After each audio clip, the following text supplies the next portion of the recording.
October 21. இன்னைக்கு சப்பா உங்கள்கிட்ட சொல்கிறது என்னன்னா, ஒருவனை அவன் தாய் தேற்றுவது போல் நான் உங்களை தேற்றுவேன்.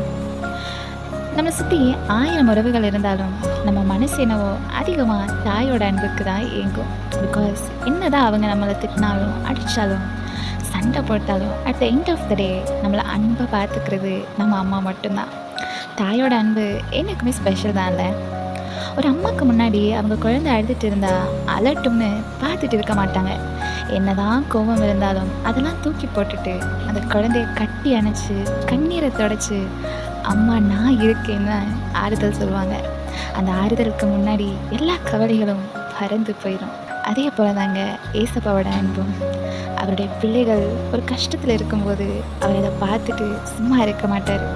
அவர் உங்கள் அருகில் வந்து கண்ணீரை துடைத்து யாரும் தர முடியாத அரவணைப்பையும் சமாதானத்தையும் கொடுப்பார்.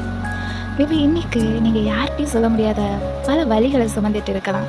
உங்கள் பெயினை யாரும் புரிஞ்சிக்காமல் இருக்கலாம். ஒரு தாயோட அன்பும் ஆறுதலும் கூட உங்களுக்கு கிடைக்காம இருக்கலாம். பட் டோன்ட் வரி, உங்களுக்காக ஏசப்பா இருக்கிறார். அவருடைய அன்பு தாயின் அன்பை விட பெருசு. இந்த உலகத்தில் யார் வேணாலும் என்ன வேணாலும் கொடுத்துடலாம். பட் உண்மையான ஆறுதலும் சமாதானத்தையும் கடவுள் ஒருத்தரால் தான் கொடுக்க முடியும். Jesus will heal you, comfort you and bring back your joy once again.